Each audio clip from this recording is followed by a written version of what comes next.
صل على سيدنا ومولانا محمد وعلى سيدنا علي وسيدتنا فاطمة وسيدتنا زينب وسيدنا حسن وسيدنا حسين.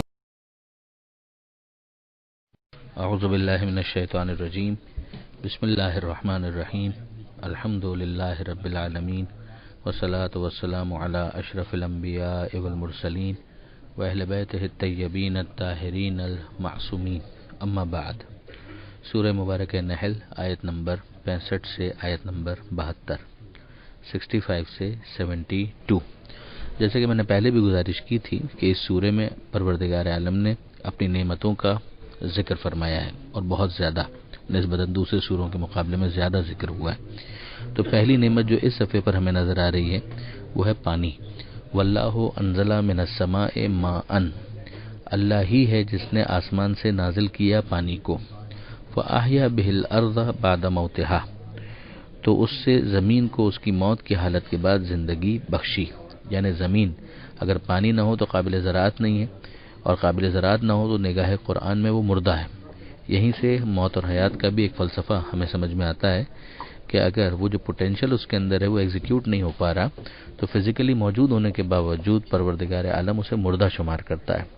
پروردگار عالم نے انسان کے لیے بھی اس طرح کی حیات اور موت کا ذکر قرآن مجید کے اندر کیا ہے، جو خود اپنی جگہ پر بہت زیادہ قابل توجہ ہے، جس پر غور کرنے کے بعد بظاہر زندہ انسانوں میں مردوں کی مثالیں بھی سمجھ میں آتی ہیں، اور بظاہر اس دنیا سے جانے کے بعد شہداء کی زندگی بھی سمجھ میں آتی ہے. پروردگار فرماتا ہے کہ اسی پانی کے ذریعے سے موت کے بعد زمین کو زندگی عطا کی. ان فی ذلک لآیۃ لقوم یسمعون، اور اس میں نشانی ہے اور بڑی نشانی ہے ان لوگوں کے لیے جو سننے کے لیے تیار ہوں، یعنی سننے کے لیے آمادہ تو ہوں. وَإِنَّ لَكُمْ فِي الْأَنْعَامِ لَعِبْرَةً. پھر اس کے بعد جو دوسری نعمت یہاں پر بیان ہو رہی ہے وہ چوپائے، وہ مویشی. پروردگار فرماتا ہے اور تمہارے لیے انعام میں، ان چوپایوں میں غور و فکر کا سرمایہ ہے. لعبرہ نسقیکم مما فی بطونہ من بین فرث ودم، ہم تمہیں سیراب کرتے ہیں اس سے کہ جو ان کے شکم میں فضلے اور خون کے بیچ میں سے ہے. یعنی اگر ہم دیکھیں وہ دودھ جو نکل رہا ہے تو اس کے وجود کے اندر، اس کے بطن میں جہاں ہے تو وہیں پر آس پاس فضلہ بھی موجود ہے، وہیں پر خون بھی موجود ہے. اور پھر پروردگار عالم وہاں سے اس دودھ کو جاری کرتا ہے کہ جو خالص دودھ ہے. پروردگار فرماتا ہے ہم تمہیں سیراب کرتے ہیں اس سے کہ جو اس کے بطن میں ہے، من بین فرسن و دمن، فضلے اور خون کے درمیان میں سے. لبنن، کس چیز سے سیراب کرتے ہیں؟ دودھ سے. خالصن، جو بالکل خالص ہے. سائغن للشاربین، اور جو خوشگوار ہے پینے والوں کے لیے، یعنی پینے میں لذت آتی ہے، مزہ آتا ہے.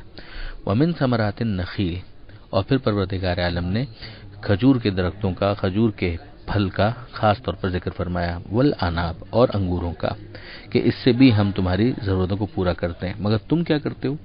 تتخذون منہ سکرا ورزقا حسنا، تم اس سے شراب تیار کرتے ہو اور اچھا رزق بھی حاصل کرتے ہو، تیار کرتے ہو. یعنی پروردگار عالم نے ظاہر ہے کہ جو کچھ دیا ہے، اب اس کے بعد انسان کا اختیار چاہے وہ محدود ہو، مگر وہ دیا ہوا خدا کا اختیار جب مس یوز ہوتا ہے تو اس میں ہم دیکھتے ہیں کہ نیگیٹو اس کا اپلیکیشن بھی ہو جاتا ہے. پروردگار عالم نے کھجور اس لیے نہیں دی تھی کہ انسان اس سے شراب بنائے، پروردگار عالم نے تو اسی لیے دی تھی کہ رزقاً حسنا وہ حاصل کرے، مگر انسان یہ بھی کر لیتا ہے اور اسے شراب حاصل کر لیتا ہے. ان فی ذلک لآیۃ لقوم یعقلون، اس میں یقیناً نشانیاں ہیں ان لوگوں کے لیے جو عقل سے کام لیں. یعنی پروردگار عالم نے جو انسان کو صلاحیت دی ہے اس پر بھی غور کرے، اور وہ چیز کس لیے دی تھی اس پر بھی غور کرے. آگے پروردگار اب شہد کا ذکر کرتا ہے، مگر مقدمتاً تمہیداً پہلے شہد کی مکھی کا ذکر ہوتا ہے. وہی نحل کہ جس کے نام پر اس سورہ کا نام سورۃ النحل پڑا. ارشاد ہوتا ہے وَأَوْحَى رَبُّكَ إِلَى النَّحْلِ، اور تمہارے پروردگار نے حکم پہنچایا شہد کی مکھی کی طرف. اب یہاں پر یہ تو ترجمہ کیا گیا کہ حکم پہنچایا، یہ کس کا ترجمہ ہے؟ اوحا کا. لغوی اعتبار سے دیکھیں تو وہی کا مطلب وسیع معنی میں استعمال ہوتا ہے. ایک تو وہی ہے کہ جو رسولوں کے اوپر نازل ہوتی ہیں وہ تو رسولوں سے مخصوص ہے، مگر ہم دیکھتے ہیں کہ پروردگار عالم نے بعض مقامات پر الہام کو بھی وحی سے تعبیر کیا ہے، جیسے مادر موسیٰ علیہ السلام کے لیے یہ لفظ استعمال ہوا ہے سورہ قصص کے اندر، اوحینا الی ام موسیٰ۔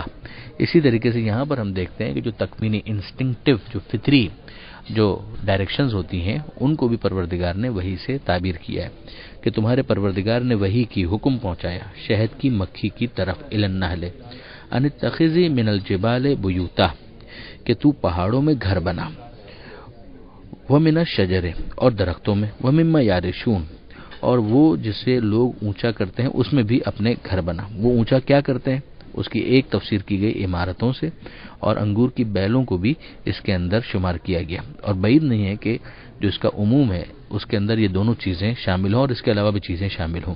تو وہ جو شہد کی مکھی اپنے چھتے بناتی ہے ان مقامات کی کچھ نشاندہی کی گئی کہ یہ پروردگار عالم کی طرف سے اسے ہدایت تکوینی ہے کہ اس طرح سے اپنے لیے گھر بنا، چھتے بنا۔ ثم کلی من کل الثمرات، پھر اس کے بعد کھا مختلف ہر طرح کے پھلوں میں سے، کلی یعنی کھا، من کل الثمرات، ثمرات یعنی پھل، ہر پھل میں سے جو وہ کھا سکتی ہے، وہ جو لے سکتی ہے وہ لے۔ فصل کی سبل ربک ذللا، اور اپنے پروردگار کے مقررہ راستوں پر جو آسان ہے چلتی رہے۔ اب ظاہر ہے کہ جب فطری طور پہ اس کو ڈیزائن اس طرح سے کیا گیا ہے تو وہ وہی راستہ اختیار کرے گی کہ جو پروردگار کی طرف سے ڈائریکٹڈ ہے، اور وہ اس کے لیے آسان ہوگا۔ اس کی بناوٹ کے اعتبار سے، اس کے وجود کے اعتبار سے پروردگار عالم نے اس کے لیے انہی راستوں کو رکھا ہے۔ پھر پروردگار فرماتا ہے یخرج من بطونہا، اس کے بطن سے، اس کے پیٹ سے کیا نکلتا ہے؟ اس کے پیٹ سے نکلتا ہے شراب مختلف الوانہ، کہ مختلف طرح کے رنگوں کا وہ شربت نکلتا ہے، فیہ شفاء للناس، کہ جس میں شفا ہے لوگوں کے لیے، یعنی اسی مادے کے اندر وہ چیز بھی ہے انہی انگریڈینٹس کے اندر کہ جس میں شفا ہے تمام لوگوں کے لیے۔ ان فی ذلک لآیۃ لقوم یتفکرون، اس میں یقیناً نشانی ہے ان لوگوں کے لیے جو غور و فکر سے کام لیتے ہیں۔ واللہ خلقکم، اچھا یہ شہد کے حوالے سے تو ظاہر تفصیل کے تو گنجائش ہوتی نہیں ہے، لیکن جتنے فوائد ہیں اگر آپ انٹرنیٹ کے اوپر ریسرچ کر لیں تو اتنا کچھ مل جائے گا، اور بہت سے افراد ویسے ہی واقف ہوتے ہیں، مگر نوجوان دوستوں کو یقیناً اس طرف توجہ کرنی چاہیے کہ وہ اپنی ڈائٹ کے اندر ان چیزوں کو شامل کریں جنہیں پروردگار عالم نے قرآن مجید کے اندر خاص طور پر ہائی لائٹ کیا ہے۔ ان کے فائدے ہیں اور بہت زیادہ فائدے ہیں۔ واللہ خلقکم، اللہ ہی ہے کہ جس نے تمہیں پیدا کیا، ثم یتوفاکم، اس کے بعد وہی تمہیں دنیا سے اٹھائے گا۔ اب اس کے فرشتے اس کام کو انجام دیں گے، مگر چونکہ حکم خدا سے انجام دیں گے لہذا ان کا لے جانا، ان کا روح قبض کرنا ایسا ہی ہے کہ جیسے پروردگار عالم نے اس کو انجام دیا ہے۔ کیا خداوند متعال ان فرشتوں کا محتاج ہے؟ نعوذ باللہ من ذالک۔ پروردگار اپنی قدرت کے اظہار کے لیے کسی فرشتے کو کوئی کام دے سکتا ہے، اسی طرح سے انسانوں میں سے بھی کسی کو کوئی کام دے سکتا ہے، یہی وہ وسیلے کا کانسیپٹ ہے اور اس کے علاوہ کچھ بھی نہیں ہے۔ اصل طاقت تو بے شک پروردگار ہی کی ہے، احتیاج کی وجہ سے نہیں، مگر قدرت کے اظہار کے لیے پروردگار، یا کسی کو آنر کرنے کے لیے اگر پروردگار کسی سے کوئی کام لے یا کسی کے شرف کو ظاہر کرنے کے لیے کوئی کام لے تو اس میں کسی قسم کا کوئی مسئلہ نہیں ہوتا۔ یہاں پروردگار عالم نے ارشاد فرمایا کہ اللہ نے تمہیں پیدا کیا، اس کے بعد وہی تمہیں دنیا سے اٹھا لے گا۔ وَمِنْكُمْ، اور تم میں وہ بھی ہیں، مَن يُرَدُّ إِلَىٰ أَرْذَلِ الْعُمُرِ، کہ جسے پلٹا دیا جاتا ہے انتہائی لمبی عمر تک۔ یہ انتہائی لمبی عمر کیا ہے؟ 50 سال میں ہوگا، 60 سال میں ہوگا، 70 سال میں ہوگا، 80 سال میں ہوگا، 100 سال میں ہوگا؟ نہیں، یہ کوئی لمٹ نہیں بتائی ہے۔ یہ بتایا گیا ہے کہ ہاں عمر کا ایک مرحلہ ایسا ہو سکتا ہے کہ جس میں پروردگار عالم وہ کیفیت طاری کر دے کہ انسان جسمانی اعتبار سے انتہائی خستگی کا شکار ہو جائے، اور ذہنی اعتبار سے یہ معاملہ آ جائے کہ لا یعلم بعد علم شیئا، کہ اسے علم کے بعد کوئی چیز یاد نہ رہے، کچھ وہ سمجھنے کی پوزیشن میں نہ ہو، گویا اس کا پہلا معاملہ آخری معاملے کی طرف پلٹ جاتا ہے۔ ان اللہ علیم قدیر، یقیناً اللہ علیم ہے، قدیر ہے۔ مگر کیا اس کے لیے کوئی فکس ایج ہم کاؤنٹ کر سکتے ہیں؟ نہیں، ایسا نہیں ہے، بلکہ ہم عام طور پہ جانتے ہیں کہ بزرگان سے استفادے کی تاکید کی گئی ہے کہ ان کے تجربے سے فائدہ اٹھاؤ، وہ جسمانی اعتبار سے اگر مزمحل بھی ہو گئے تو ان سے فائدہ اٹھاؤ۔ بوڑھا آدمی اپنی قوم میں نبی کی مانند ہوتا ہے، جس طرح سے نبی کا کام ہدایت کرنا ہوتا ہے، بوڑھا آدمی اپنے تجربے کی روشنی میں، نبی تو وہی کی روشنی میں، مگر یہ بزرگ جو ہے وہ اپنے تجربے کی روشنی میں بہت کچھ سمجھا سکتا ہے، بتا سکتا ہے۔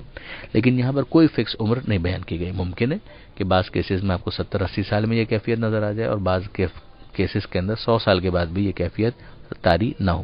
اور اگر پروردگار عالم کسی کو ایک نشانی بنانا چاہے تو پھر تو آؤٹ آف دا وے جا کر جناب مسیح علیہ السلام کی مثال ہمارے سامنے کہ پروردگار نے انہیں باقی رکھا اور آج تک باقی ہیں، تو کئی 100 سالوں کے بعد بھی کوئی فرق نہ ہے. یہی معاملہ مہدی منتظر اجل اللہ تعالی فرجہ الشریف کا بھی ہوگا کہ ایک وہ اعجاز اور ایک سائن اور ایک نشانی ہے پروردگار عالم کی طرف سے. جب ظہور بھی کریں گے تو محسوس ہوگا کہ جیسے ادھیڑ عمر کے ہیں. مگر بہرحال جن کے اوپر یہ موقع آ جاتا ہے وہ انتہائی قسم پرسی کی بلکہ انتہائی ہمدردی کی کیفیت ہوتی ہے، اور جس میں خاص طور پر اولاد کو اور پوتے پوتیوں کو اپنے ان بزرگان کا خاص طور پر خیال رکھنا چاہیے. یہ میں سفارش بھی کروں گا، ایک نصیحت بھی کروں گا. واللہ فضل بعضکم علی بعض فی الرزق، اور اللہ نے تم میں سے بعض کو بعض سے زیادہ رزق دیا ہے، ایک برابر نہیں کیا ہے.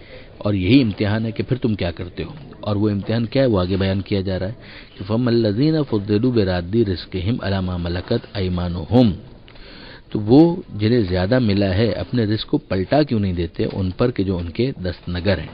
فیملی ہے، کمایا تم نے ہے ہیڈ آف دا فیملی کے طور پر، مگر پلٹاؤ اپنی فیملی کی طرف.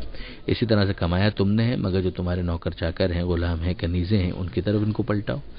کمایا تم نے ہے مگر اس کے بعد جو تمہارے معاشرے کے اندر بھوکے ہیں، مسکین ہیں، پریشان ہیں، فقراء ہیں، پڑوس میں دیکھو، دائیں بائیں دیکھو تو بہت سے ایسے افراد نظر آئیں گے، ان تک اس کو پلٹاؤ. جو تم نے حلال سے کمایا ہے وہ تمہارا ہے، اس میں ایک مینڈیٹری واجب پروردگار نے رکھ دیا ہے، وہ تمہیں دینا ہے زکوٰۃ اور خمس وغیرہ کے عنوان سے. مگر اب اس کے بعد تمہیں اس بات کا شوق دلایا جا رہا ہے، تشویق دلائی جا رہی ہے کہ تم خود سے بھی اس رزق کو دوسروں تک پہنچاؤ. افبنعمت اللہ یجحدون، کیا وہ اللہ کی نعمت کا جان بوجھ کر انکار کرتے ہیں؟ یعنی کیا یہ سمجھتے ہیں کہ یہ اللہ کی طرف سے نہیں ہے بلکہ انہوں نے خود کمایا ہے؟ نعوذ باللہ من ذالک. واللہ جعل لکم من انفسکم ازواجا، اور اللہ ہی ہے کہ جس نے تمہارے لیے تمہارے نفسوں میں سے تمہارے جوڑے بنائے، یعنی تمہارے شریک حیات. وجعل لکم من ازواجکم بنینا، اور تمہاری ازواج سے تمہیں بیٹے عطا کیے. وہ حفدہ، اور تمہیں پوتے عطا کیے. یعنی ایک طرح سے محسوس یہ ہوتا ہے کہ پیچھے جو بیٹیوں کے حوالے سے ان کا رویہ تھا اس کے اوپر تنقید کی جا رہی ہے، اور ساتھ ساتھ یہ بتایا جا رہا ہے کہ یہ بیٹے بھی اللہ نے دیے تھے، وہ بیٹیاں بھی اللہ نے دیے تھے. اور یہاں پر تمہاری تو کیفیت یہ ہے کہ بیٹیوں کو برداشت نہیں کرتے ہو اور بیٹوں کے آنے کے بعد خدا کو بھول جاتے ہو. گویا یہ بیٹے اللہ کی طرف سے نعمت نہیں ہے بلکہ تمہارا کوئی ذاتی کارنامہ ہے.